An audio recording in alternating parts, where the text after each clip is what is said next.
Baik, jumpa lagi dengan saya Bapak Heje dalam pembelajaran sejarah peminatan kita pada hari ini, ya Bapak. Ingin lanjutkan pada materi yang sebelumnya.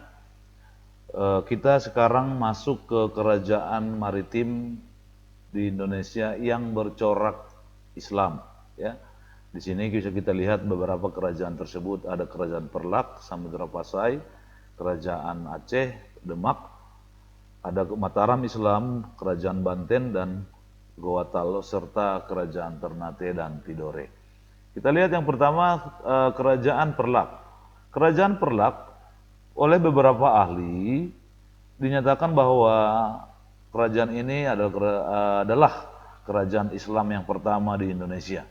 Ya, sekali lagi oleh beberapa ahli menyatakan bahwa Perlak adalah kerajaan Islam pertama di Indonesia. Kerajaan ini didirikan oleh Sultan Alauddin Syed Maulana Abdul Aziz Shah. Panjang kali, ya. Coba ulangi. Sultan Alauddin Syed Maulana Abdul Aziz Shah. Itu pada tahun 840. Ia menganut aliran Syah yang dibawa oleh para pedagang Gujarat, pedagang Arab, dan pedagang Persia. Kemudian ada aliran Sunni lagi yang berkembang di Perlak berikutnya, yaitu pada masa Sultan Alauddin Syed Maulana Abbas Shah, panjang-panjang namanya. Ya. Pada masa ini akhirnya ada dua golongan Islam di sana yang besar, yaitu golongan Syiah dan golongan Sunni yang hidup berdampingan secara damai. Nah, kita lihat bagaimana peta wilayah Perlak di sini, ya. Tepi Sungai Malaka ini Perlak, pusat perusahaan Perlak. Itu sehingga letak ini menyebabkan Perlak menjadi kerajaan yang bergantung kepada sektor perdagangan dalam kegiatan ekonominya. Nah, berikutnya adalah kerajaan Samudra Pasai, ya.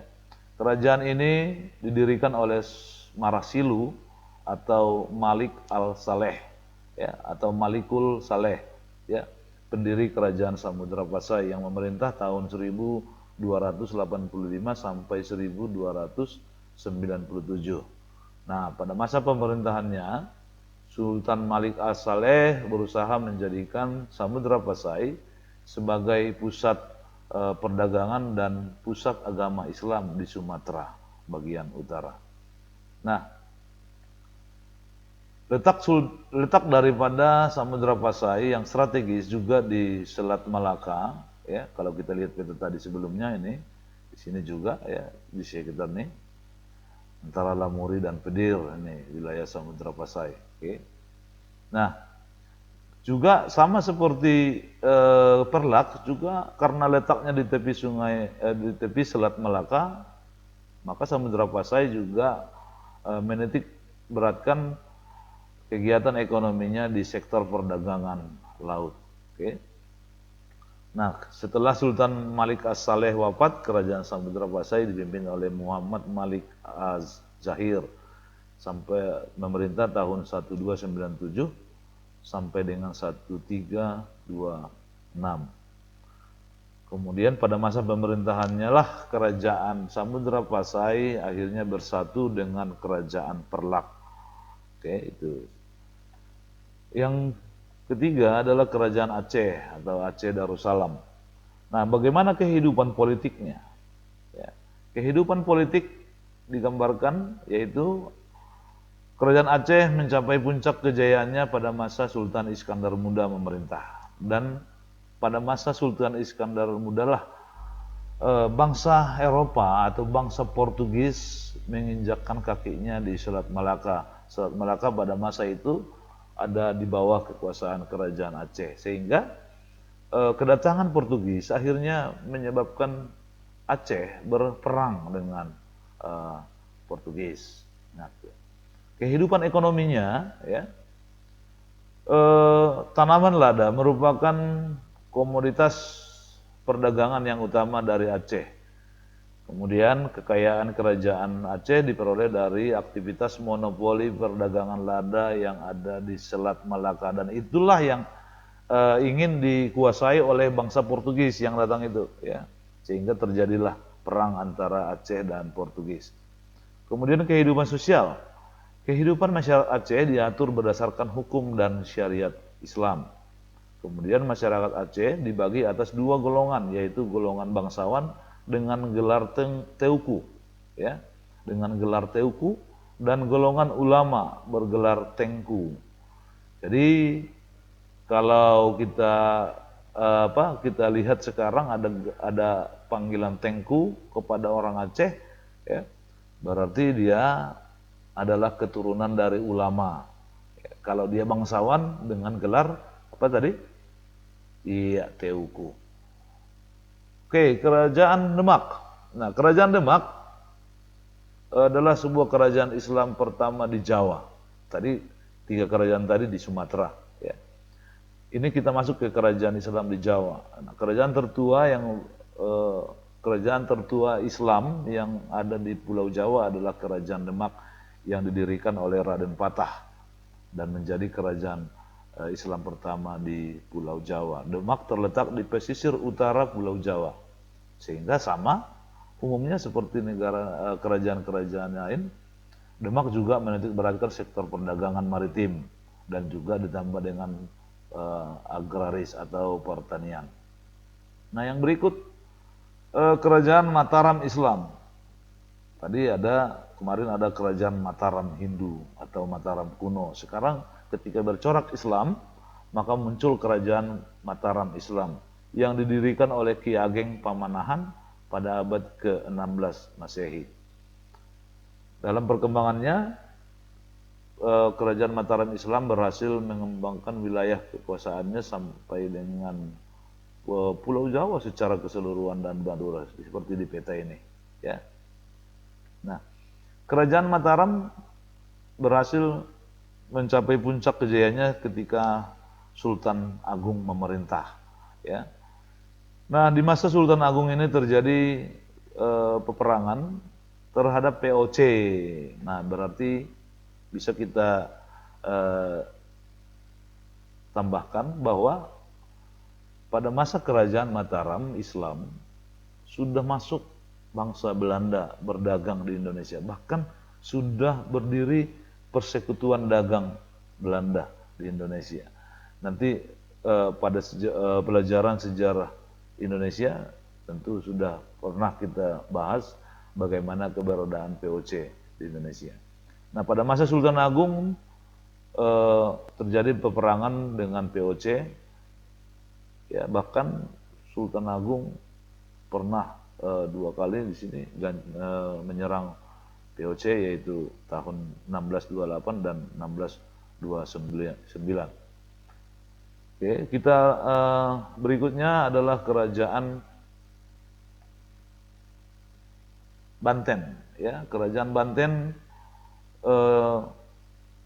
terletak di wilayah paling barat Pulau Jawa, ya.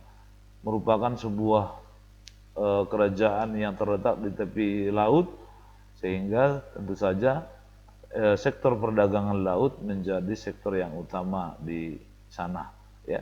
Sehingga Banten juga diperebutkan oleh pihak-pihak yang memiliki kepentingan ekonomi karena letaknya yang strategis di tepi Selat Sunda.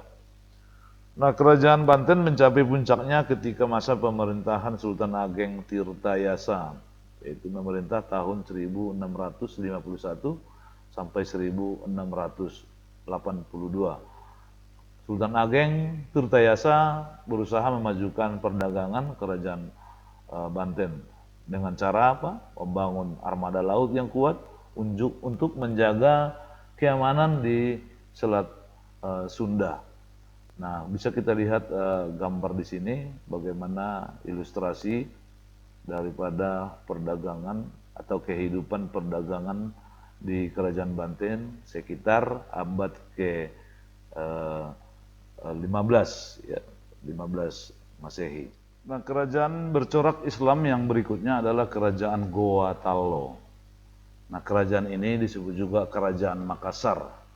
Ya, jadi kita beranjak ke kerajaan Islam yang ada di wilayah timur, ya, wilayah timur Indonesia sekarang. Ya. Nah, bagaimana kehidupan politik Kerajaan Goa Tallo? Raja yang terkenal dari kerajaan Goa Talo adalah Sultan Hasanuddin. Ini dia di gambar ini adalah gambar Sultan Hasanuddin. Ya. Kehidupan kerajaan pada masa Sultan Hasanuddin juga terlibat konfrontasi atau konflik atau peperangan dengan POC yang ingin memonopoli perdagangannya. Ya, di pelajaran sejarah Indonesia sudah pernah kita bahas bagaimana POJ memonopoli perdagangan di wilayah Indonesia dengan cara menguasai wilayah-wilayah di Indonesia. Nah, salah satunya ingin menguasai perdagangan di kerajaan Goa. Nah, sehingga akhirnya terlibat dalam peperangan dengan kerajaan Goa Talo. Kehidupan ekonomi di kerajaan Goa Talo ya, kerajaan Goa merupakan bandar atau tempat perdagangan rempah-rempah terbesar di wilayah Indonesia Timur.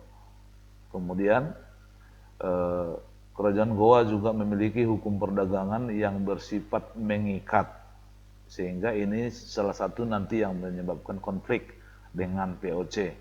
Ya. Kemudian kehidupan sosialnya menganut sistem feodal. Ya. Sistem feodal. Apa itu sistem feodal? Ya, yaitu kehidupan sosial yang sangat ditentukan oleh kaum bangsawan di sana, termasuk raja. Ya. Kemudian rakyat sangat setia terhadap raja. Ya. Nah, dapat tambahkan bahwa akhirnya kerajaan Goa atau kerajaan Makassar ini akhirnya tunduk kepada POC dengan lahirnya perjanjian Bongaya, ya, perjanjian Bongaya yang menandai akhir perlawanan Sultan Hasanuddin terhadap POC. Nah, berikutnya adalah kerajaan Ternate dan Tidore. Kerajaan Ternate dan Tidore, kita lihat kehidupan politiknya, merupakan dua kerajaan yang sebelumnya bersaing di Maluku. Jadi artinya kerajaan ini dulunya adalah dua kerajaan yang berseteru atau bermusuhan, ya, masing-masing ingin mengalahkan. Tetapi kemudian ya, kerajaan ini akhirnya bersatu atau bersekutu. Kenapa? Karena ada musuh yang satu, yaitu Portugis. Ya. Bangsa Portugis yang sudah menguasai, yang sudah masuk ke wilayah Maluku dan kemudian melakukan monopoli perdagangan rempah-rempah di sana, akhirnya mendapat perlawanan dari dua kerajaan ini, yaitu kerajaan Ternate dan kerajaan Tidore. Nah, musuh yang satu, ya, dan kepentingan yang sama akhirnya membuat dua kerajaan ini yang awalnya bermusuhan, berseteru, akhirnya bersatu untuk mengusir Portugis dari Maluku. Nah, kehidupan ekonomi di kerajaan ini ada yang disebut dengan persekutuan Uli Siwa dan Uli Lima sebagai bentuk persaingan ekonomi. Kemudian cengkeh dan pala adalah komoditas perdagangan yang terkenal dari dua kerajaan ini. Ya, salah satu jenis-jenis rempah-rempah yang kita tahu, ya, cengkeh dan pala adalah komoditi utama di sana. Nah, kehidupan sosial kerajaan ini adalah penerapan syariat Islam atau hukum Islam, ya, dengan melibatkan ulama-ulama di kerajaan itu. Ya, jadi ada kehidupan yang sangat kental dengan nuansa Islami, ya. Karena pemberlakuan hukum dan syariat Islam di sana. Tetapi bukan berarti tidak ada agama lain di sana. Bahkan kehidupan sosial di kerajaan Ternate dan Tidore menggambarkan kehidupan yang toleran, ya. Karena di sana menerapkan toleransi terhadap pemeluk agama selain Islam.